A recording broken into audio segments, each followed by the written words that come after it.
Bonjour à tous, on en a peu parlé sur GISN TV, mais à culpa, le sud du pays, c'est presque 60% du territoire israélien. Pour en parler avec nous, un sudiste. Bonjour, monsieur le rabbin Eli Kling. Bonjour, et merci de m'avoir invité. Voilà, vous êtes francophone installé depuis des décennies en Israël. Vous habitez dans le sud, précisément, près de Beersheva. Alors ça s'appelle le nord du Negev, c'est entre Beersheva et Ashkelon. C'est le début, voilà. le début du Negev. Le début du sud.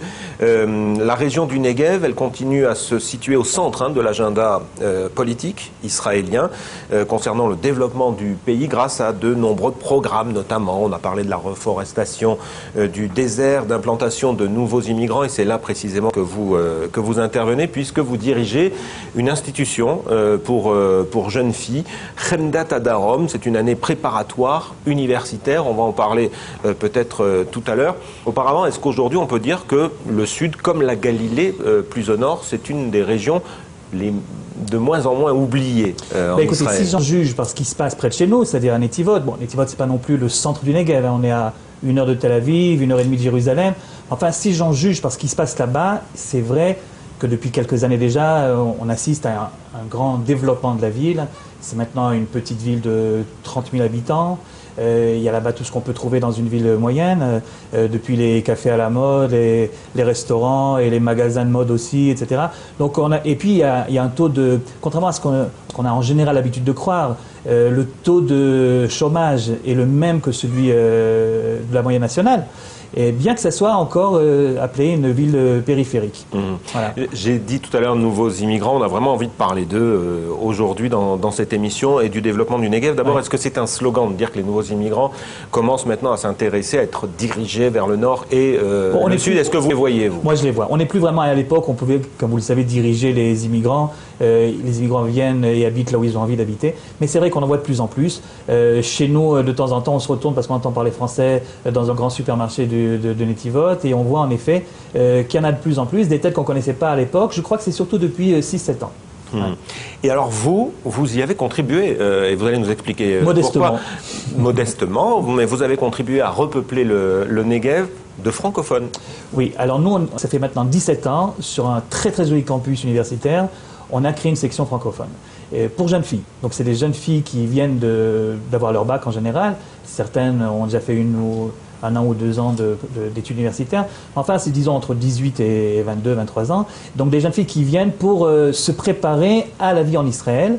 Et puis comme le succès était au rendez-vous, finalement la plupart d'entre elles restent et s'installent aujourd'hui. Certaines dans le sud, certaines en effet dans le Negev. Et puis d'autres essaiment ensuite, après la première année passée chez nous, un peu partout dans le pays. Donc vous les attirez grâce à un programme, vous allez peut-être nous en parler en détail dans un instant. Plaisir, une fois qu'elles ont commencé leur cursus universitaire, peut-être même encore dans le Negev, à Beersheva, c'est une des structures universitaires les plus développées du pays, l'université Ben Gurion. Oui, des plus jolies, une des plus reconnues également, et plébiscitée par les étudiants. Vous leur apprenez à aimer quoi? Les paysages, la diversité des gens on leur apprend à aimer d'abord le fait qu'elles soient juives, et le fait qu'elles et leur culture, et leur patrimoine, et leur pays. Et donc on leur montre Israël sous tous ses aspects. On fait beaucoup d'excursions à travers le pays. On organise des week-ends à droite à gauche pour qu'elles rencontrent d'autres gens. Et c'est pour ces jeunes filles qui sont habituées donc à avoir finalement un cursus classique au lycée en France, c'est une grande découverte. C'est en général la première fois qu'elles quittent réellement la famille, et tout est nouveau pour elles. Donc en effet, on participe à cette grande découverte et du judaïsme et d'Israël, et puis finalement, à travers tout ça, la découverte d'elles-mêmes. Mais elles n'ont pas peur de l'enclavement au moment où elles arrivent chez vous, parce que le Negev, c'est quoi? Aidez-moi, c'est à 1h30 de Jérusalem? C'est 1h30 de Jérusalem. 1h15 de Tel Aviv? À peu près, un petit peu moins. Et je vais vous dire, c'est vrai que psychologiquement, quand on dit Netivot, le Negev, il y a tout de suite une sorte de réticence au départ. On a l'impression que c'est le désert perdu, mais il suffit de voir aujourd'hui avec les méthodes que nous avons aujourd'hui, et donc Internet et les photos, etc. Bon, elles s'aperçoivent très rapidement que c'est pas ça du tout, et qu'il s'agit en fait d'un campus moderne où les gens sont à l'aise. Il y a beaucoup de place également. C'est très verdoyant. On a des appartements sur le campus même de 75 mètres carrés. Les jeunes filles sont à 3 par chambre, donc 6 dans l'appartement, et elles se sentent vraiment à l'aise là-bas. On apprend, c'est nos sages qui disaient, on apprend réellement que là on se sent bien. Et donc on met beaucoup l'accent là-dessus, qu'elles se sentent bien là où elles se trouvent.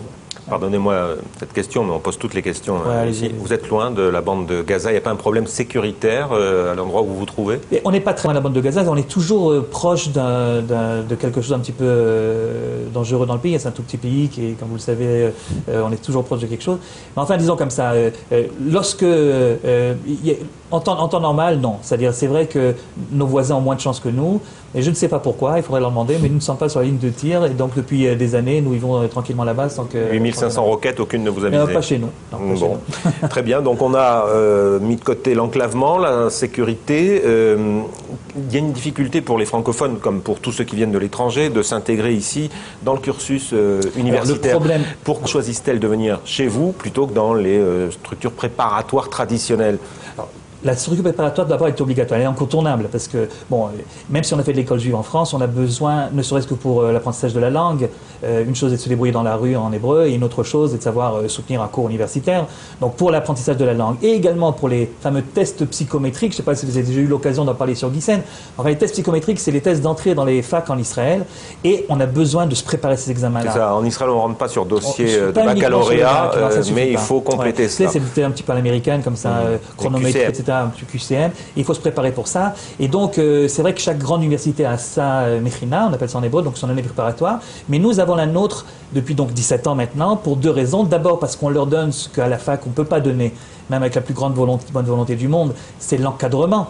Les jeunes filles qui sont chez nous, on vient les chercher à l'aéroport, on s'occupe d'elles à chaque fois qu'elles ont un petit problème, que ce soit physique, que ce soit simplement, des fois elles ont un petit peu le cafard, il faut leur parler, etc.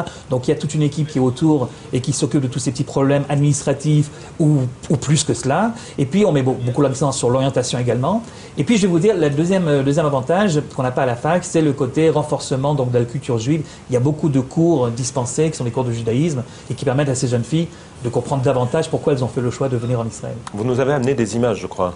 J'ai amené des images. Alors on va voir parce qu'on est allé préparer évidemment cette émission, on vous a rendu visite et on s'est quand même aperçu que votre campus est très luxueux, parmi les plus aboutis, on va dire, en Israël. En tout cas, c'est très joli. On a beaucoup mis l'accent là-dessus, oui. Alors on va voir quelques images.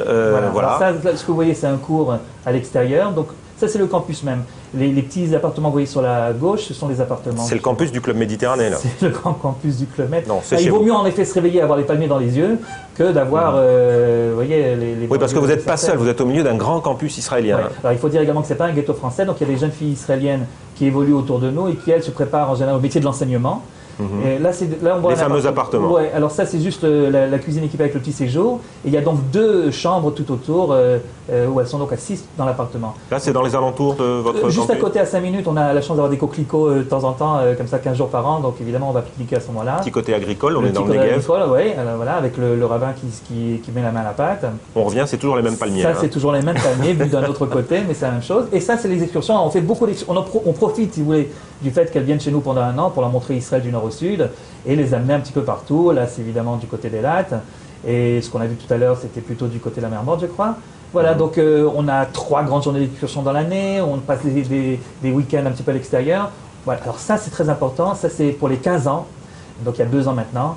Eh bien, il s'agissait de réunir toutes ces jeunes filles qui sont venues donc, avec leurs petits maris, leurs petits-enfants, etc. On a essayé de faire une grande photo avec tout le monde sur le podium. En 17 ans d'expérience, des centaines de jeunes filles sont venues chez vous. 30% sont restés dans le Negev, parce que c'est quand même notre sujet aujourd'hui. Oui, 30% à peu près sont restés dans le Negev et 85% sont restés en Israël. Mais même celles qui rentrent, si vous voulez, d'abord celles qui quittent le Negev pour rester dans un autre coin du pays, pour nous c'est important également, mais même celles qui rentrent en France, elles restent très liées à tout ce qui est communauté juive quand même. Elles se sont enrichies énormément, et au niveau de la culture juive, et puis au niveau des connaissances et de l'épanouissement personnel. Donc de toute façon, c'est quelque chose de positif, même pour celles qui viennent que pour un an finalement. Ça coûte cher de s'inscrire à Hemdat Adam. Je sais qu'il y a des programmes préparatoires à l'université assez onéreux en Israël. C'est aussi votre cas pour profiter de tout ce qu'on vient de voir? Non, la vérité, c'est que c'est le programme le moins cher du pays.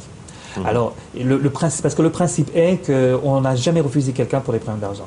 Donc en fait, on arrive toujours à s'arranger. D'abord, il y a des bourses qui sont importantes, les bourses Massa, mais même en delà des bourses Massa, si malgré la bourse Massa, elle ne peut toujours pas payer la somme, bon, on a compris. On s'arrange. Ce n'est pas le point numéro 1. Ouais. J'étais en train de lire, avant de commencer cette émission, une déclaration de Sylvan Shalom, qui, comme ministre tout le monde le sait, est ministre du développement, s'il vous plaît, du développement du Negev et de la Galilée, qui dit, en plus de l'attribution, ce que je cherche à savoir si ce sont des slogans, comme je le disais tout à l'heure, en plus de l'attribution du panier d'intégration que reçoivent actuellement les nouveaux immigrants, je le cite toujours, nous proposons de les aider dans le domaine du logement, de l'emploi. Nous leur octroierons des facilités qui les décideront à s'installer uniquement dans le Negev et la Galilée. Il est très optimiste ? Oui, il est vrai qu'il y a un certain nombre d'avantages quand on habite le Negev, au niveau des impôts. Enfin, les habitants du Negev sont un petit peu encore, et puis aussi à cause de la proximité donc, de Gaza, à on vous a allusion tout à l'heure, donc il y a un certain nombre d'avantages qu'on peut encore avoir quand on habite ici. Mais sinon, les avantages sont les mêmes que partout ailleurs, il faut dire la vérité. C'est-à-dire, un nouvel immigrant, il a en effet le droit à 3 années d'études prises en charge. Je ne parle pas de l'année préparatoire qui est payante, mais je parle des 3 années qui suivent.